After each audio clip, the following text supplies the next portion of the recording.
Hi, it's Carolyn here. Before you start listening to this episode, I just wanted to let you know that I'm currently in Switzerland doing my very own and long overdue trip around the country. I'm visiting some of the most popular destinations in Switzerland, as well as a number of lesser known places. And I'm travelling around by both car and train. If you'd like to follow along with my Swiss travels to see where I am and what I'm doing, make sure you follow Holidays to Switzerland on Instagram. That's holidays2 Switzerland. Here I'll be sharing photos and reels as I go, and I'd love you to follow along.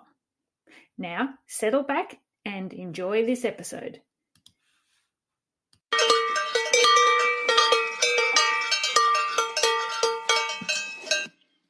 Welcome to the Holidays to Switzerland Travel Podcast. Your host is the founder of holidays2switzerland.com and the Switzerland Travel Planning Facebook group, Carolyn Schonefinger. On this podcast, Carolyn will be joined by a variety of guests who share their knowledge and love of the country to help you plan your dream trip to Switzerland. Grüezi, and welcome to episode 32 of the Holidays to Switzerland podcast. As an avid reader and a lover of all things Swiss, I'm always looking for books about Switzerland, and there really aren't a lot available, in English at least. If Italy or France are your European destination of choice, you'll find hundreds and probably thousands of both fiction and non-fiction books to choose from. But for Switzerland, it's a little bit more difficult.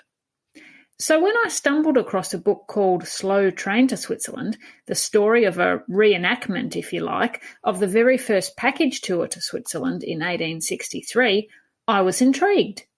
I purchased the book and was fascinated by both the similarities and the differences between travelling in Switzerland today and back then, almost 160 years ago.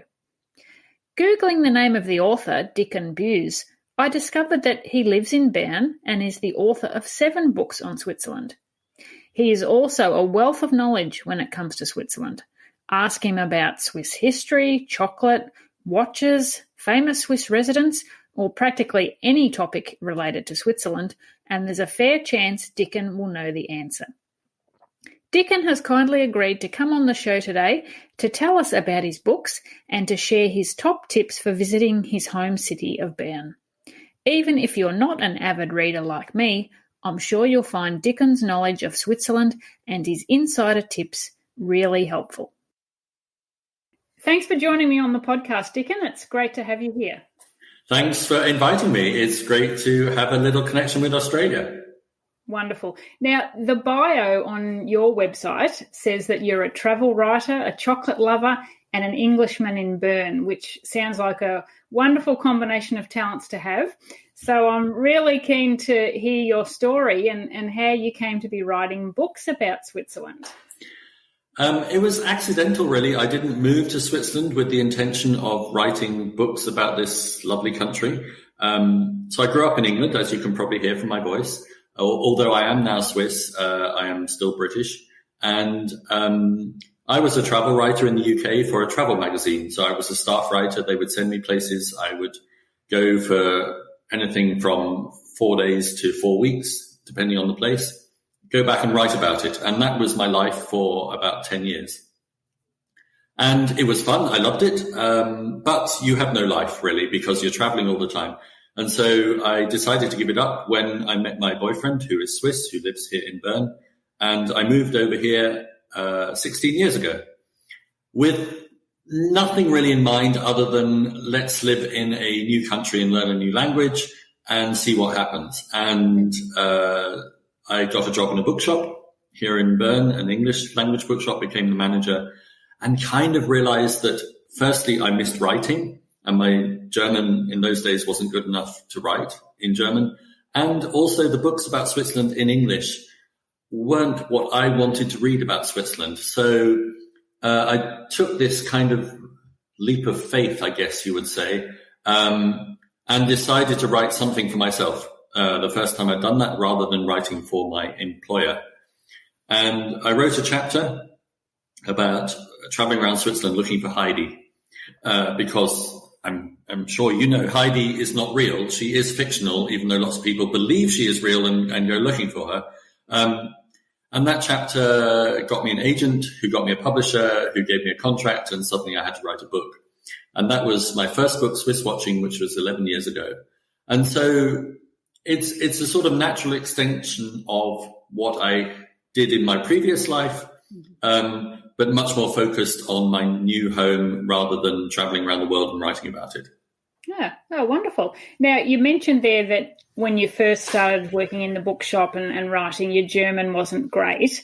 So obviously, I guess you've learnt that since you've been in Bern. Yes, and some people probably would say my German still isn't great because it's a second language and not my first language. Yeah, sure. But do you think that was sort of an essential ingredient for helping you to integrate into the community, being able to speak German?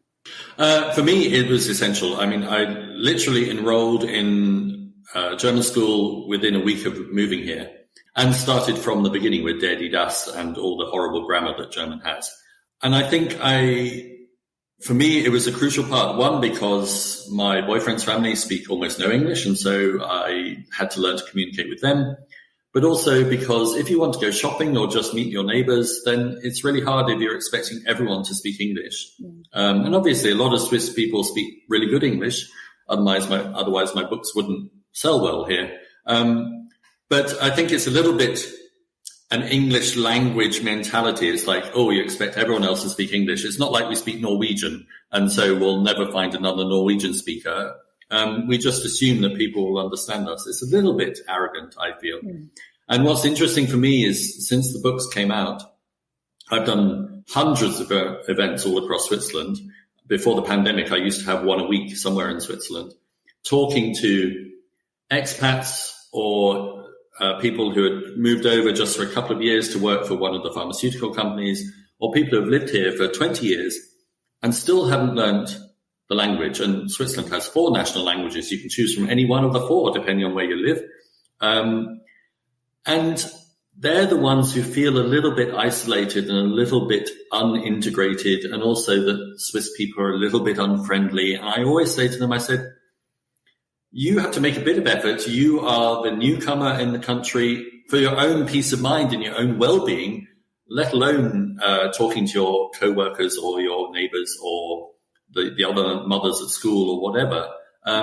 So my suggestion always to everyone I meet who's a foreigner in Switzerland is learn the language to whatever degree you feel comfortable, but at least learn how to say hello and ask for things in the market.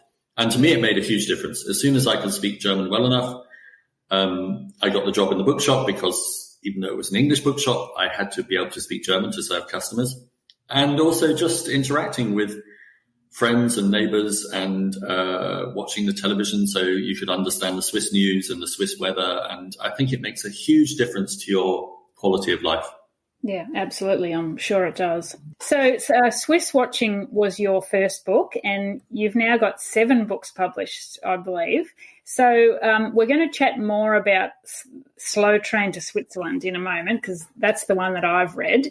But can you tell us about the other books and sort of what inspired each of them? So let's start at the beginning with Swiss Watching, which is a very general book about Switzerland, explaining how it became the way it is. So looking at every aspect of life in Switzerland, whether that's history and geography and politics, or whether it's cheese, chocolate and trains, and obviously Heidi, the Heidi chapter is in there. And a lot of personal experiences from me living here as a foreigner and trying to find my way with the language, with etiquette, with finding a job and all that sort of stuff. So it's a kind of overview of Switzerland, a biography of the country, but from a very personal point of view, an outsider looking on the inside.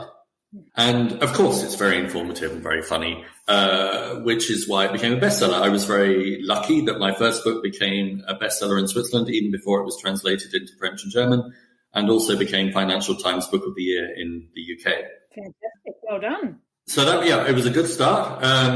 And then it's been downhill ever since. No. Luckily for me, there seems to be an unlimited number of ways I can look at Switzerland. All my books are about Switzerland. So the second one, which we'll talk about in a minute, is Slow Train to Switzerland. Then came a real labor of love. It took 2 years to put together. It's called Around Switzerland in 80 Maps. And it uses old maps right through to current maps to explain the story of Switzerland, how it got its current shape and borders, but also looking at how transport developed, military maps, statistical maps. And I found them all in archives all around Switzerland. It was 2 years' work. But it's beautiful. A big coffee table book, weighs 2 kilos, but luckily sold really well because no one had ever looked at Switzerland using maps before.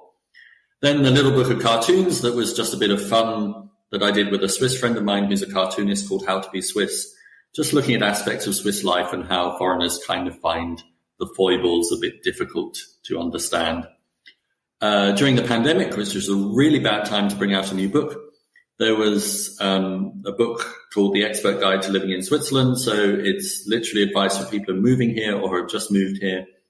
Everything from visas and health insurance and buying a house to kindergarten and day trips out. And so just trying to give people the advice that I needed when I moved here. Mm-hmm. And then the last 2 books, which were published this week, you can tell I've had a busy pandemic. I've been sitting at home writing. There's a really beautiful photographic souvenir book or a bucket list book called Swiss 52, which is my 52 favorite places in Switzerland, from the obvious like Lucerne or the Matterhorn to smaller villages, which even people living here might not have heard of, but I think are beautiful. And the last one is another big book, but this time for children. It's a children's atlas of Switzerland called Cartographica Helvetica. Comes in 3 different languages, and it explains Switzerland to 8 to 12-year-olds using maps and infographics. Lots of bite-sized pieces of information, very colorful, big format, so that especially children moving here or living here with foreign parents, it can be even harder for them because even if they're 9, 10, they know what's going on, but they're suddenly in a different country with a different language.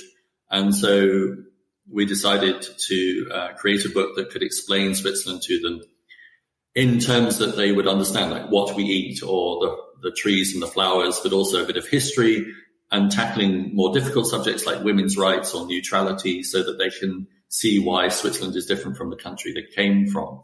Yeah. So they're the books that I've done so far. Wow, there's definitely something for everyone there, isn't there? Well, I hope so. I have to try and keep everyone happy. Now, and are there any more in the works? Have you got any more ideas or? Yes, some ideas, but I think it's now been 3 books in the last 2 years. So I think I'm just going to take a little break over the winter and see what happens. Yeah, good. Okay, so let's talk about Slow Train to Switzerland. I'm not actually sure where I came across it, but when I read the blurb, I thought, oh, this sounds really interesting. So I bought it on and read it on my Kindle, and I've actually read it a couple of times because I just really like how it relates to the things that tourists do today. But can you tell all our listeners what the book is about and how it actually came about in the first place? Well, let's start with how it came about. When I was researching Swiss watching, which hopefully you remember is my first book, I didn't speak much German, and I basically latched onto anything in English that could help me understand Switzerland, and there wasn't a lot around. So I even read travel guides as my background as a travel writer. And in one of the travel guides, there was a list of books to read at the back, and it mentioned this book called Miss Jemima's Swiss Journal. And I thought, I've never heard of that. And I Googled it. Thanks to the internet, I found a copy in a secondhand bookshop and ordered it. And it was a diary of a woman who went on a tour of Switzerland in 1863. I mean, it's not a famous travel diary. She wasn't Bridget Jones. She didn't find worldwide fame. It kind of disappeared without trace. And the edition I had was published briefly for the 100th anniversary in 1963. And then again, it disappeared. And it turned out, I read it, and it was useful background research for Swiss watching. And then when my publisher said, right, we need a second book now that Swiss watching is a bestseller. And I said, well, I've got this weird idea. Back in 1863, this woman from Yorkshire went on a tour of Switzerland with Thomas Cook, who was a real person, not just a travel agent. And she wrote a diary. So I'm going to take the diary and follow exactly the same route. And it's perfect timing because in 2013 will be the 150th anniversary of this journey. So that's how it came about. It was a very simple idea. So I took her diary, recreated the journey, I didn't do it to every detail. There was a time when we thought I would dress up in costume and do it like she did. But then I realized she was wearing crinoline cages and the whole Gone with the Wind look, which isn't my look at all, really. And also, actually, when I started researching around the story of that first tour, it actually became part of the book for me was showing what that tour led to in terms of tourism and development in Switzerland. And so then it was much more logical that I do the tour in a modern day version, exactly the same route, but to show, for instance, when they went from Chamonix in France to Martigny in Switzerland, they rode a donkey or hiked through the Alps because there were no trains. And yet I could take a train and it took an hour instead of a day. But that train was built precisely because tourism became so big. And so the Swiss and the British wanted to develop infrastructure for all the tourists who are coming. And so that was part of the story. So thank goodness we dropped the doing it in costume, riding a donkey through the Alps.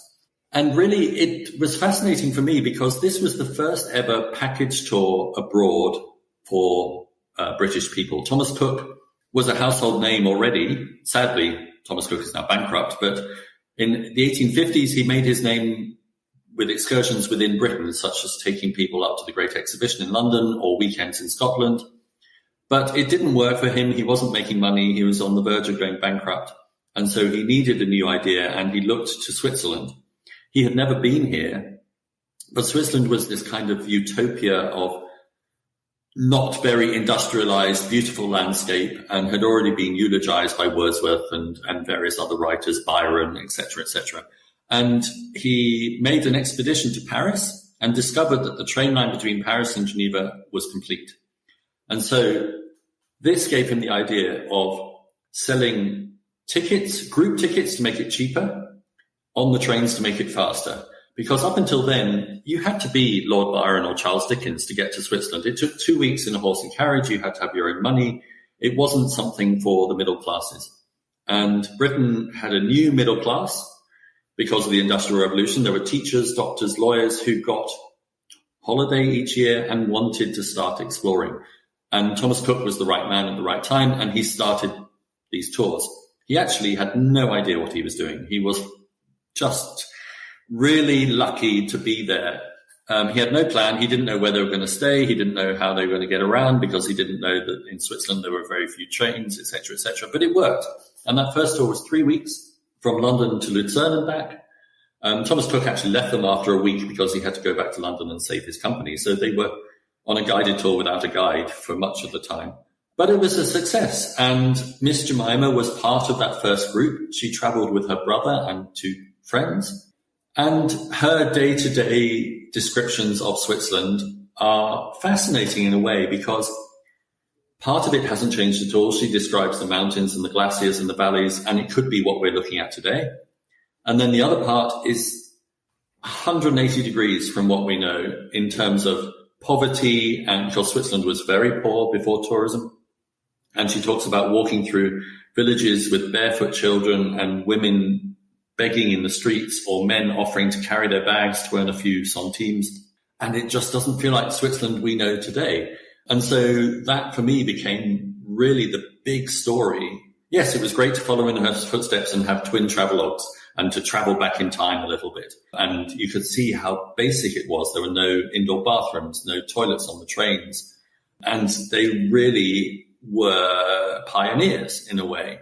And they were hiking through mountains for 11 hours a day in tight corsets and big dresses and 30-degree heat. So it wasn't comfortable at all. No. But the fascinating thing for me is after the tour ended, which in theory is where my book ended, I then looked at what happened afterwards. And this explosion of tourism, the first mass tourist destination was Switzerland. And so within 50 years, right up to the First World War, you have hotels being built, train lines, paddle steamers, everything for the British tourists who came in their thousands. Thomas Cook very quickly became the world's first travel agent, invented travelers' checks, invented rail passes, all this sort of stuff we take for granted, all started in Switzerland. So any tourist today or traveler today has to be thankful for what Thomas Cook did in Switzerland 150 years ago. Yeah, absolutely. And a couple of the things that I found really fascinating about the book, obviously, as you mentioned, they did this trip in 1863, which was nearly 160 years ago. So a couple of episodes ago, I interviewed Frederick, the CEO of Mount Rigi Railways, which is celebrating its 150th anniversary this year. But Miss Jemima and her party, they actually went up Mount Rigi, but they had to be carried up with the, a sedan chair. Well, actually, they couldn't afford to be carried up because if you're carried up, you need generally 3 porters because you're going uphill, so it's quite hard work. So Queen Victoria was carried up in a sedan chair. But Miss Jemima and her friends, they couldn't afford that, so they walked up, but they employed a carrier to carry their luggage. Right, yeah. So that's the hard bit, if you're walking up with a portmanteau and all that sort of stuff. But yeah, they walked up, and it was at the end of a long day. They'd already been travelling halfway across Switzerland by carriage and boat by the time they got to the foot of Rigi, and then they walked up, because the thing to do in those days was to stay overnight in Rigi and then get up and watch the sunrise across the lakes and the Alps. It was the big tourist attraction. And it carried on being the big tourist attraction, which is why Europe's first mountain train was built in 1871 to take people up Rigi, because it was the biggest thing you could possibly imagine to do in Switzerland at the time. These days, I mean, I did it. Obviously, I stayed overnight and watched the sunrise, but I was on my own. Whereas when she did it, there were 200 people there. Even before mass tourism, by the time you get to the First World War, Mount Rigi could house 2,000 people every night because there were so many hotels and so many people going using the train that it just became tourist central. And then the First World War killed all that, and Mount Rigi never recovered. I mean, today it's a nice day out, but very few people stay overnight. Yeah. But yes, they did rough it in a way, but in another way, it was quite, gentle's the wrong word. It was quite amenable travel. They weren't dashing around the way we feel that tour groups are today. It was slow travel. They took their time. They had to. They couldn't dash around. And so that's one thing I learned from the book as well. Although their experience was actually quite uncomfortable in terms of they didn't have a bath for the whole time. There were no baths. So they just sort of had a splash of water on the face and under the arms type thing. But they changed for dinner each day, as was the style in Victorian Britain. And so it wasn't all slumming it. And they went to church every Sunday because there were English services already in Switzerland in those days. And so it was kind of this interesting mix, especially looking back for us when, I mean, we can wear a T-shirt every day for a week and never change for dinner, and no one really cares. Yeah. But looking back, they were traveling, it was uncomfortable, it was challenging, and yet they still had certain standards. One thing they didn't have, though, was chocolate, because their trip was 12 years before the invention of milk chocolate. So I learnt in your book. Yes, and they'd never heard of Heidi because Heidi came 25 years later. They had never seen a Swiss Army knife because that came 35 years later. And so all the cliches we have about Switzerland, really weren't there for her. And she didn't know what she was missing. Obviously, she'd never eaten milk chocolate in her life, but I'm sure she would have enjoyed it. But her brother bought a watch as a souvenir. And of course, they tried the cheese because Switzerland's been famous for cheese for centuries. So a couple of the things that we take for granted for Switzerland were there, but quite a few of them came later, and partly thanks to tourism, because what tourism did in Switzerland, it wasn't the only generator of the economy, but it made the Switzerland much smaller because train lines were built for all these lazy British tourists who wanted to get round in a hurry. The Swiss people generally couldn't afford to take train rides. They were very expensive. So it cost a week's wages just to go 3 hours on the train. But the fact that train lines were built meant that the country was geographically united so that fruit growers in the south could get their fruit to the big cities in the north in one day instead of 1 week. And so it transformed Switzerland completely. And so the knock-on effect meant that lots and lots of different things were invented, and Switzerland became quite industrial, and that led to the economy we have today. But the sort of the seed of all of that was mass tourism. Thank you, Mr. Cook. Thank you, Mr. Cook. Yes, indeed. And yes, today with pandemic, we have an interesting discussion here in Switzerland, but in other countries as well. How much do we depend on tourism? Because we've seen what it's like without it. And before the pandemic, everyone was talking about over-tourism and the Alps being too crowded and too many tour groups. Then it all stopped completely. And now we've had to see, well, look how many jobs depend on it, especially in the Alpine areas. So where do we find the balance? And I think it's the first time that we've had that discussion in any country since the Second World War, at least, because it's just been boom, boom, boom in terms of tourism. Cheap flights, tour groups, etc., etc. And now we're kind of resetting and trying to work out where the balance is. So again, I think that's an interesting look back. The same happened with the First World War. There was this 50-year boom, and people just before the First World War, again, were talking about over-tourism because they wanted to build trains up every mountain there was, and it was ruining the environment. And aside the fact that they thought actually that it would be harmful to women if they travelled by train too much because their internal organs would be displaced. That's not a debate we have today. Just as well. Yes. But the First World War put a stop to it, and it took a long time to recover, obviously, because of then the recession, the depression, etc., etc. But they had the same sort of discussion. It's like, what do we want? We need tourism. It's the motor of the economy. It employs thousands of people, even sort of just the person running the souvenir shop in Lucerne or whatever. But is it too much? At what point does it get too much? And Thomas Cook started that whole boom, which lasted 50 years, and now we're resetting again so we can see where we go from here. Yeah. Interesting times. So where can we find copies of all your books if we'd like to buy them? As I said, I bought The Slow Train to Switzerland from Amazon to download on my Kindle, but are they books available elsewhere? Yes, certainly the first two books are available pretty much everywhere because they're published by Hachette, one of the world's largest publishers. So Swiss Watching, Slow Train to Switzerland, both in paperback, in a real book, or on Kindle, or on any other ebook version there is. But you can also order them direct. So the Book Depository, for instance, is a great book website I'm sure you know about with free shipping worldwide. Obviously Amazon, but also online versions. The other books are all published in Switzerland. So all the other ones I mentioned are a Swiss publisher. They can be found on Amazon. Or you can order them direct from my publisher, which is Helvetic, in Switzerland. It's easy to Google them and it comes up. And they will ship worldwide as well, with relatively low shipping costs, because especially if you order 2 or 3 books together. So they're all quite easy to find online. Actually, in America, in Britain, in Australia, then the 2 paperbacks you can find easily in any bookshop, or the bookshop can order it for you. Okay, great. Well, I'll put links to those supplies that you mentioned in the show notes for the episode too, so that if listeners want to grab a copy, they can just click through and do that. All right, so you've made Bern your home, so I'm really keen to get your tips for people that are visiting Bern for the first time. What are the things that you think are essential that they should see and do in the city?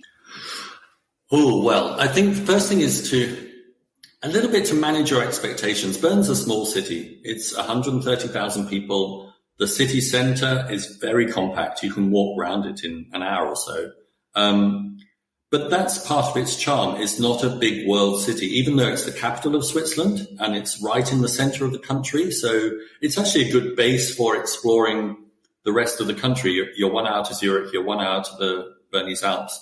You're even just 1 hour to Germany or Italy. But the city itself, it burnt down in 1405, and then the street plan hasn't changed much. And the whole city is a UNESCO heritage site, all built from this local green sandstone.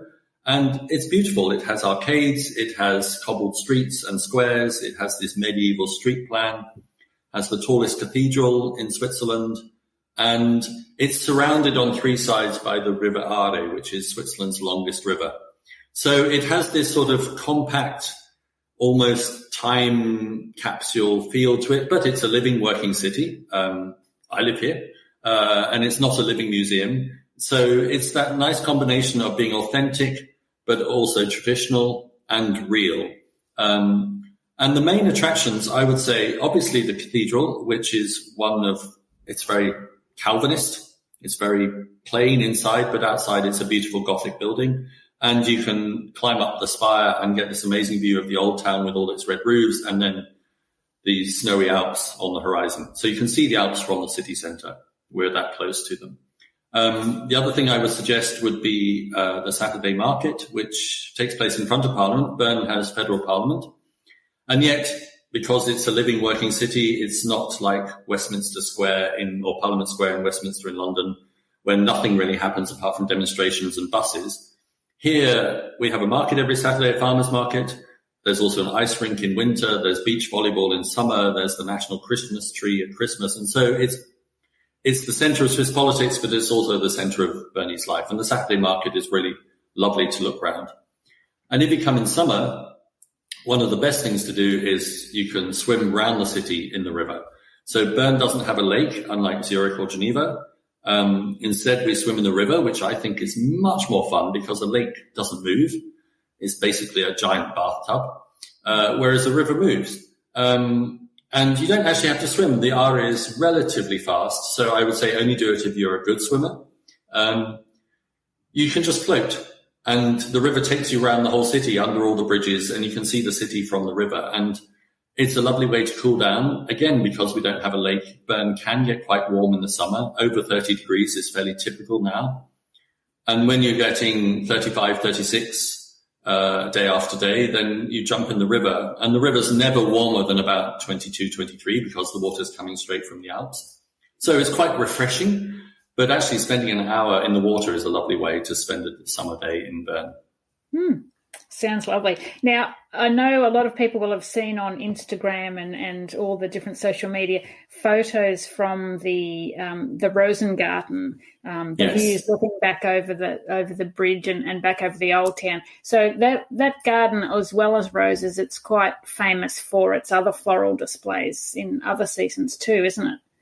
Yes, I mean, it has like 200 different types of roses, but there are also many other flowers. So in spring, there are hosts of daffodils. And it used to be the city cemetery, which is a lot of people forget. The city outgrew it, so they built a new cemetery on the outskirts of town and turned the cemetery into a rose garden. But it is the best view. You can get up there by bus or you can just walk up, and you see the whole of the loop of the Aare with the red roofs of the old town and the spire of the cathedral and the dome of Parliament. It's a beautiful view, especially, I think it's lovely in the morning because then the sun's kind of behind you shining on the old town, but it's also lovely in the evening with the sunset. And then if you walk down the hill from the Rosengarten towards the city itself, you come to the bear garden. And Bern is famous for its family of bears. At the moment it's a bit like Goldilocks. We have a mummy bear, a daddy bear, and a baby bear. And they live they have quite a big garden with a stretch of river for them to swim in. And they live there all year round. Obviously, they hibernate October to Easter, roughly. So you won't see them if you come in the winter. But if you come in the summer, they're always either lying in the sun or swimming or wandering around, munching some grass. And Bern is actually named after bears. So Bären in German means bears. And it got shortened to Bern. They're the symbol of the city. You see bears everywhere on the flag. There are statues of bears all around the fountains. And the legend is if there are never any bears in Switzerland, or if there are ever no bears in Switzerland, the city will fall to dust. So there have been bears in Bern now for about 600 years. Not the same bears. Better keep them there. Better keep them there, yeah. Now, one thing we haven't mentioned is the astronomical clock, which is quite famous. Yes, you see, there's so much to see in Bern. I forgot about one of the most famous sites. The Zittglocke, or clock tower, dates from 1527, and it's still the same clock with all the original working parts, and everything inside is wood, and it also has moving wooden figures on the outside. Now, it's not Las Vegas. It's 500 years old, so When I'm showing visitors around, especially Americans, I say, just remember this is an old lady. She's almost 500 years old. No fireworks, no bells and whistles, but on the hour it chimes and everything moves. And the clock itself is quite large and it shows you everything you need to know.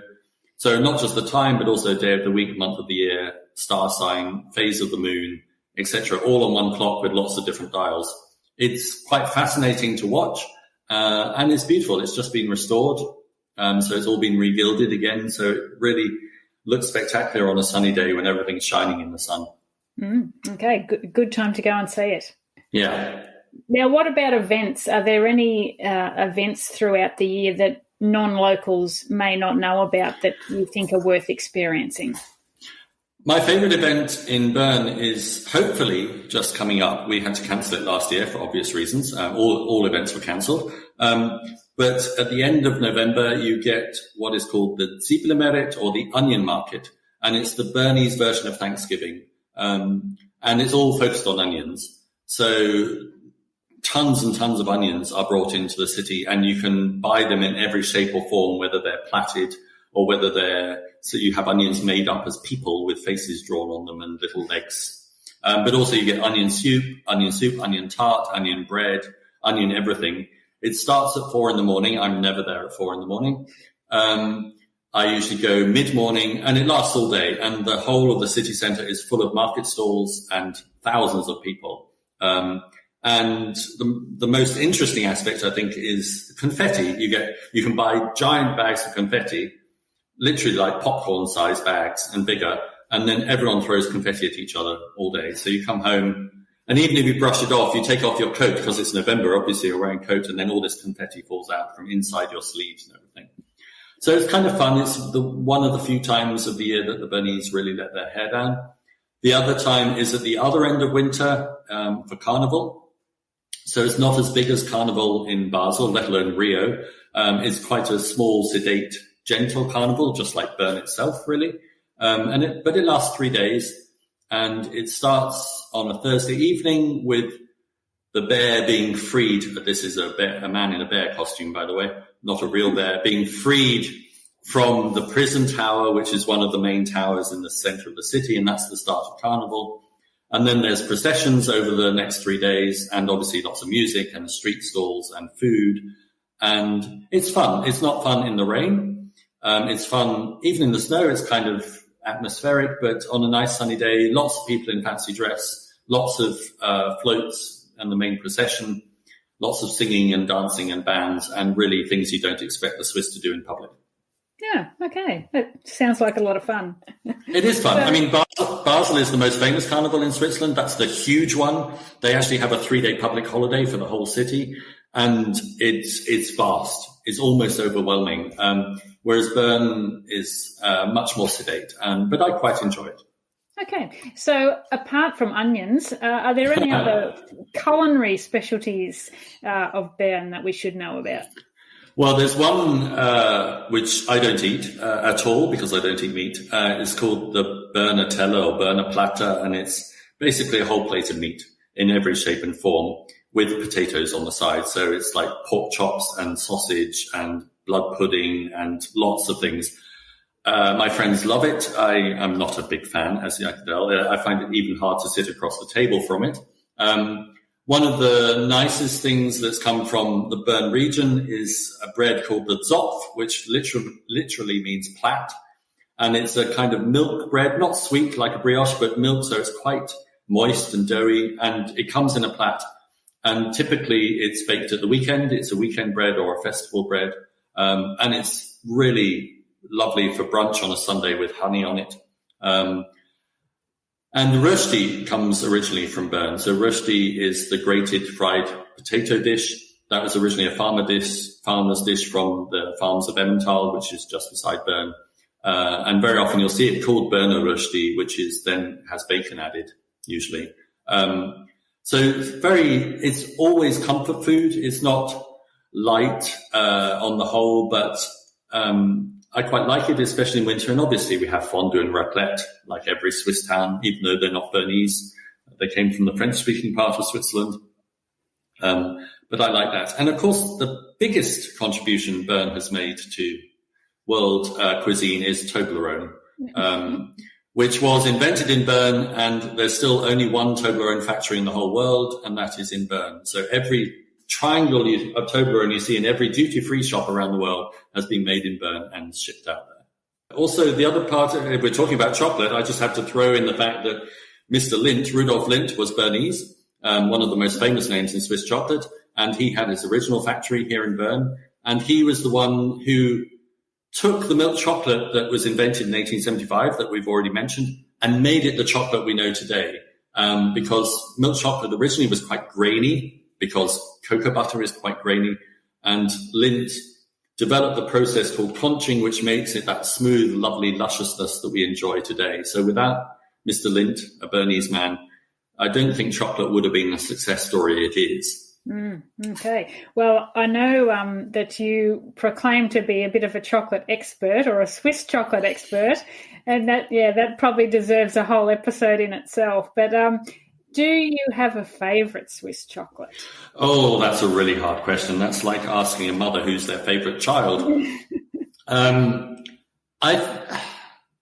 If I'm honest, I could say I don't have a favourite because I like it all. There's no such thing as bad Swiss chocolate.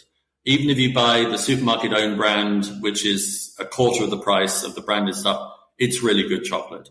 What I have discovered is that when I lived in Britain, I grew up on dairy milk and the British chocolate, which is slightly less sweet, slightly less creamy than Swiss milk chocolate. And here I've discovered that I like dark chocolate, which I never liked before. But dark chocolate here is quite refined, and it comes in quite thin bars, and so it has that snap, and it's not a big chunk, and so you just appreciate it in a different way. So I've really got to like 70% dark chocolate. And the brand I guess I like most of all is the one which is rarely exported. It's kind of the one the Swiss keep for themselves. It's called Cailler, Cailler. Mm-hmm. And it's actually the oldest brand in Switzerland. It goes back to 1819. They just celebrated their 200 years. And Monsieur Cailler was the father-in-law of the man who invented milk chocolate. That's how Daniel Peter came to invent milk chocolate. He already had chocolate in the family, but in those days it was a dark chocolate, usually mixed with milk and sugar as a hot drink. And so Cailler is one of those amazing brands that when you come here, it's everywhere, and it's one that you hardly ever see abroad, unlike Lindt, which is everywhere these days. Yeah. So I like Cailler. I like the fact that it's one of the historic brands, and that they also they're the only, as far as I know, they're the only milk chocolate company that still makes chocolate not using powdered milk. So using real milk or condensed milk. But basically, you can eat any chocolate in Switzerland, and it's amazing, apart from white chocolate, of course, which isn't chocolate at all, really. It's Frankenstein chocolate. So, and I can say that because Frankenstein was Swiss as well. Mary Shelley. Mary Shelley wrote it while she was, started writing it while she was here in Switzerland, and Victor Frankenstein, the title character, comes from Geneva. Everyone forgets the Swiss connection of Frankenstein. But white chocolate is not chocolate, and no one should eat it. There we are. Wow, you are a wealth of Swiss information. It's been fantastic talking to you today. Where can our listeners find you online to get more info about your books and your career? Well, luckily I have a very unusual name, so if you Google me, I pop up. I'm not John Smith, which is very fortunate for me. So DicconBewes.com, so myname.com is where I have all the information about my books and me, but also try to be monthly blog. I also do hotel reviews, and I'm on Twitter as Diccon B. I'm on Facebook as Swiss Watching. I'm on Instagram as Diccon Bewes. So you can find me everywhere. Some channels I actually use more often because I remember to use them. And then I write every now and then on my website, and there's 10 years of articles there, 10 years of blog posts, so you can search through and find out about Swiss cemeteries or find out about how the Red Cross was founded or things like that. And of course, you can just email me and ask questions. Fantastic. Well, I'll link to or mention all those websites and social media handles so that people can link through. And that will be in the show notes for this episode, which will be at holidaystoswitzerland.com/episode 32. Thank you again, Dicken. It's been wonderful speaking to you. Thank you for asking me. It's been fun. Well, I've certainly just learnt some new facts about Switzerland from Dicken, both in this interview and from his book Slow Train to Switzerland. I'm sure his other 6 books are full of useful and interesting information too, so I better get a copy of those. Would you like to win a copy of one of Dicken's books? Head to the show notes for this episode at holidaystoswitzerland.com/episode 32, where you'll find out how to enter a competition to win a book of your choice from Dicken's collection. There's a simple question to answer, and that's it. Also in the show notes, you'll find details on where to purchase Dicken's books, as well as a link to his blog and social media channels. Thanks again for listening to the Holidays to Switzerland Travel Podcast. If there's a Swiss topic or destination you'd like covered in a future episode of the podcast, feel free to comment on the Holidays to Switzerland social media pages or drop me an email at hello@holidaystoswitzerland.com. I'd love to hear from you. Until next time, tschüss! Thank you so much for listening. For more great resources on planning a trip to Switzerland, make sure you visit holidaystoswitzerland.com, where you'll find trip planning tips, destination guides, information on transport, including Swiss rail passes, and much more. You're also encouraged to join the Switzerland Travel Planning Group on Facebook, where you can ask questions and chat to other past and future travellers to Switzerland. You'll find show notes from today's episode at holidaystoswitzerland.com/podcast, and be sure to subscribe to the Holidays to Switzerland Travel Podcast so you never miss an episode.